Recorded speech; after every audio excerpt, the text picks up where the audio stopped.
Selamat pagi, sahabat Petra yang terkasih di dalam Kristus. Sudahkah Anda mengasihi orang lain pada hari ini?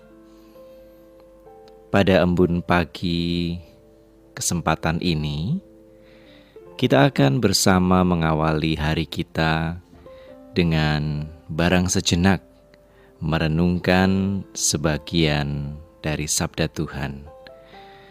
Bersama dengan saya, Risang Anggoro Eliarso dari Gereja Kristen Jawa, Condong Catur. Tema renungan kita pada pagi hari ini adalah mengubah tradisi yang didasarkan pada Sabda Tuhan di dalam Kejadian pasal 48 ayat 15 sampai dengan 22. Nah, sebelum kita bersama membaca, mendengarkan serta merenungkan Sabda Tuhan, marilah terlebih dahulu kita bersatu di dalam doa. Kita memohon pertolongan Tuhan. Mari kita berdoa. Tuhan,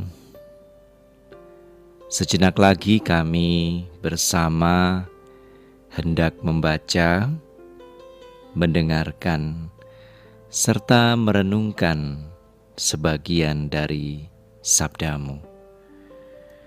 Maka tolonglah kami, sehingga di dalam segenap keterbatasan kami boleh memahami kebenaran sabda-Mu.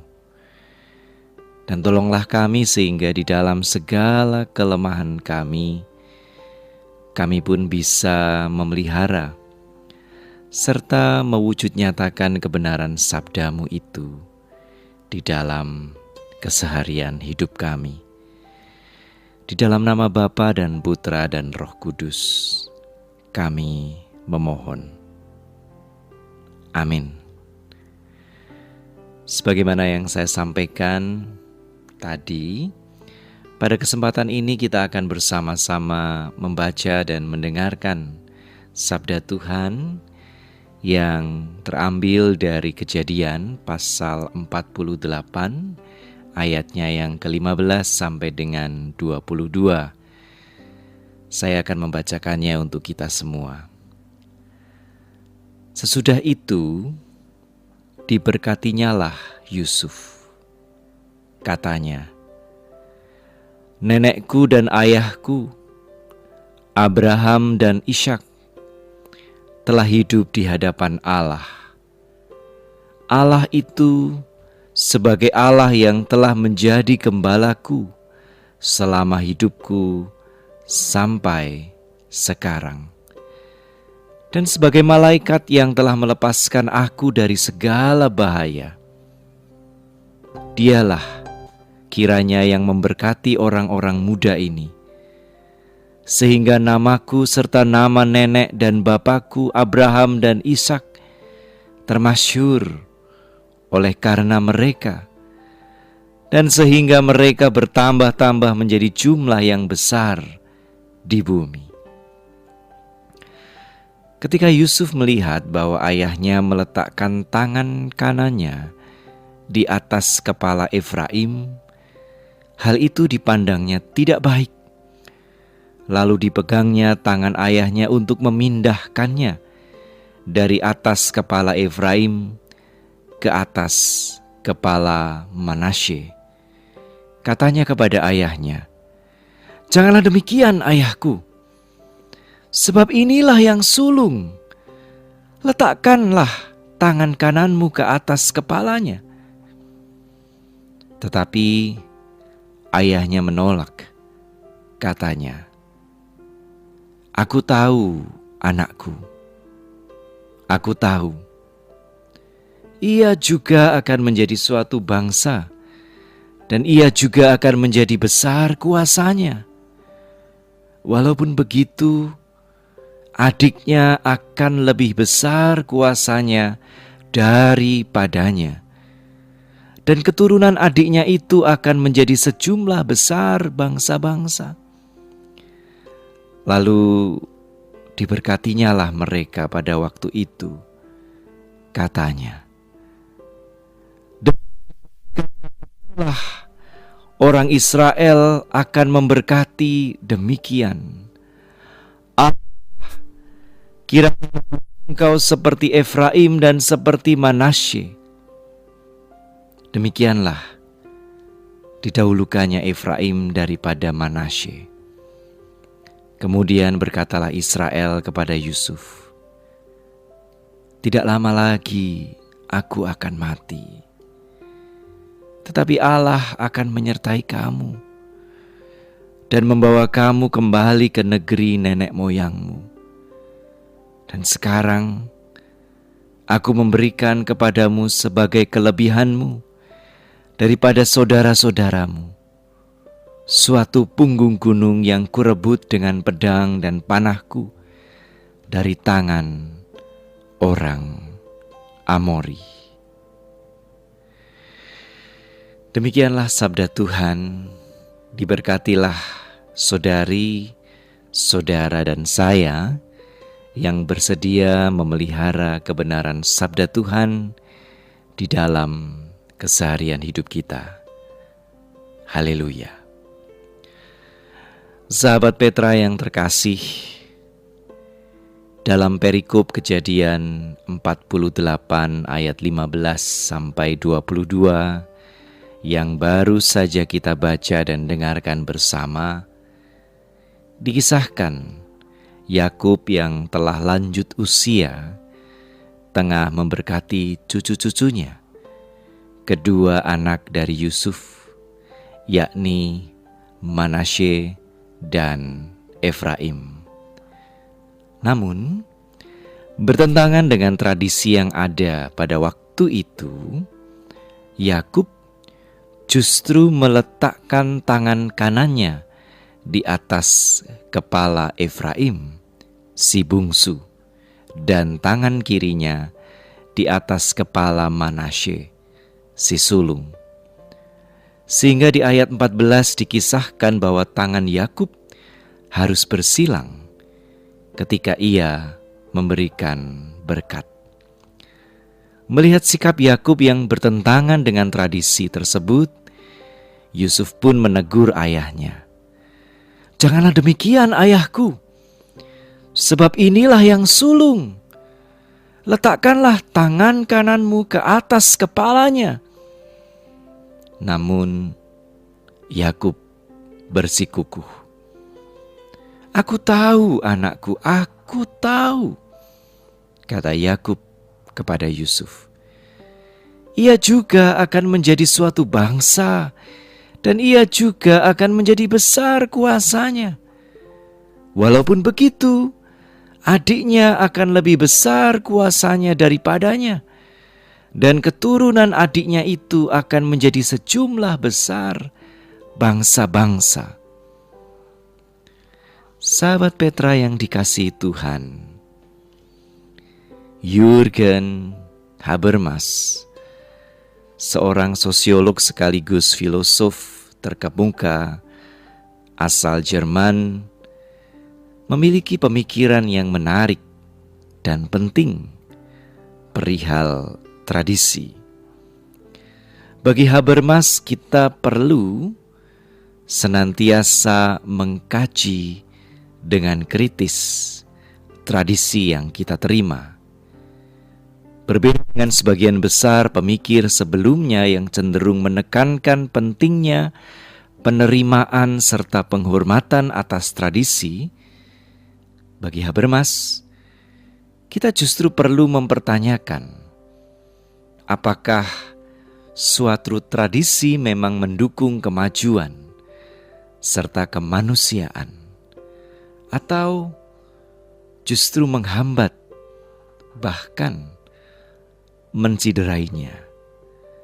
Bagi Habermas ada bahaya ketika kita hanya menerima dan menghormati tradisi, lantas menempatkannya sebagai otoritas yang tidak dapat dipertanyakan. Tradisi yang demikian justru dapat menghambat pertumbuhan serta perkembangan individu, komunitas, dan masyarakat. Bahkan lebih dari itu, tradisi yang demikian bisa menjadi sangat represif, bahkan opresif. Dalam konteks kisah berkat Yakub kepada Manasye dan Efraim, kita dapat menggunakan lensa pemikiran Habermas untuk mempertanyakan tradisi yang lebih memihak kepada anak-anak sulung.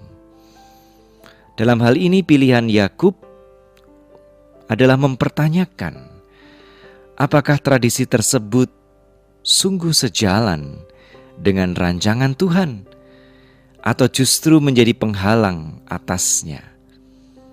Lebih lanjut, dialog antara Yakub dan Yusuf juga dapat dibaca sebagai dialog yang reflektif dan kritis, yang senantiasa diperlukan untuk mencermati serta memastikan bahwa setiap tradisi tetap menjadi kekuatan untuk kebaikan, yang mempromosikan keadilan serta inklusivitas dan mencerminkan nilai-nilai kerajaan Allah. Sahabat Petra yang binerkahan, kita hidup di dalam tradisi. Kita pun senantiasa membutuhkan tradisi. Kendati demikian, sebagaimana Yakub, ada kalanya kita perlu mengubah tradisi. Seperti halnya yang ditekankan Habermas, kita perlu senantiasa bersikap kritis terhadap tradisi. Dalam hal ini, marilah kita mengambil contoh kecenderungan kita untuk membedakan tingkatan bahasa di dalam percakapan kita. Kita senantiasa menyesuaikannya dengan lawan bicara kita. Dalam berbahasa Indonesia misalnya, kita bisa menggunakan kata aku jika berbincang dengan teman sebaya atau yang lebih muda. Namun, ketika kita tengah berbicara dengan yang lebih tua, kita pun diharapkan seyogianya menggunakan kata saya. Di dalam bahasa Jawa, tingkatan-tingkatan tersebut bahkan menjadi lebih rumit. Seorang penutur bahasa Jawa harus senantiasa membedakan kapan harus menggunakan kata kowe, sampean, atau panjenengan ketika hendak merujuk kepada lawan bicaranya. Kapan ia harus menggunakan ragam bahasa ngoko alus, kromo madyo, dan kromo inggil. Di satu sisi, kecenderungan tersebut adalah bagian dari tradisi yang baik, yang menekankan sekali pentingnya sopan santun atau unggah-ungguh. Namun di sisi lain, kecenderungan tersebut adalah juga ungkapan dari sebuah tradisi yang cenderung hierarkis, bahkan feudal. Tradisi yang justru bisa menjadi penghalang bagi upaya untuk mewujudkan tata kehidupan yang lebih setara, yang lebih inklusif. Padahal di dalam Kristus ada kesetaraan. Di dalam Kristus ada inklusivitas yang merengkuh dan merangkul segenap perbedaan. Sebagaimana yang ditekankan misalnya oleh Rasul Paulus di dalam Galatia pasal 3 ayat 28. Dalam hal ini tidak ada orang Yahudi atau orang Yunani, Tidak ada hak orang merdeka, tidak ada laki-laki atau perempuan, karena kamu semua adalah satu di dalam Kristus Yesus. Dengan demikian, di satu sisi ya, kita memang perlu terus melestarikan penekanan pada sopan santun. Kita perlu terus memperhatikan unggah-ungguh. Namun di sisi lain kita perlu mengubah pola relasi yang hierarkis dan eksklusif dari tradisi yang feudal menjadi relasi yang lebih setara, yang lebih inklusif.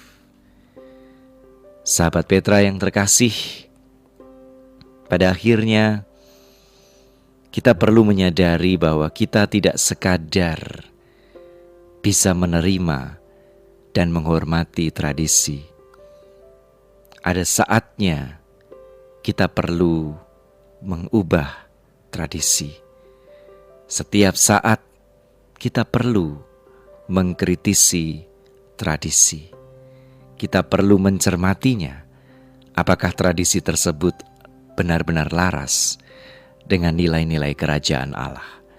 Apakah tradisi tersebut membawa kita untuk lebih memanusiakan sesama kita manusia?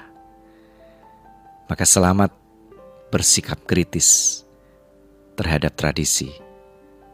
Kiranya berkat dan hikmat dari Tuhan senantiasa ada beserta saudari, saudara, dan saya. Amin. Kini marilah kita kembali bersatu di dalam doa. Tuhan, kami memang hidup di dalam tradisi. Bahkan setiap kami membutuhkan tradisi.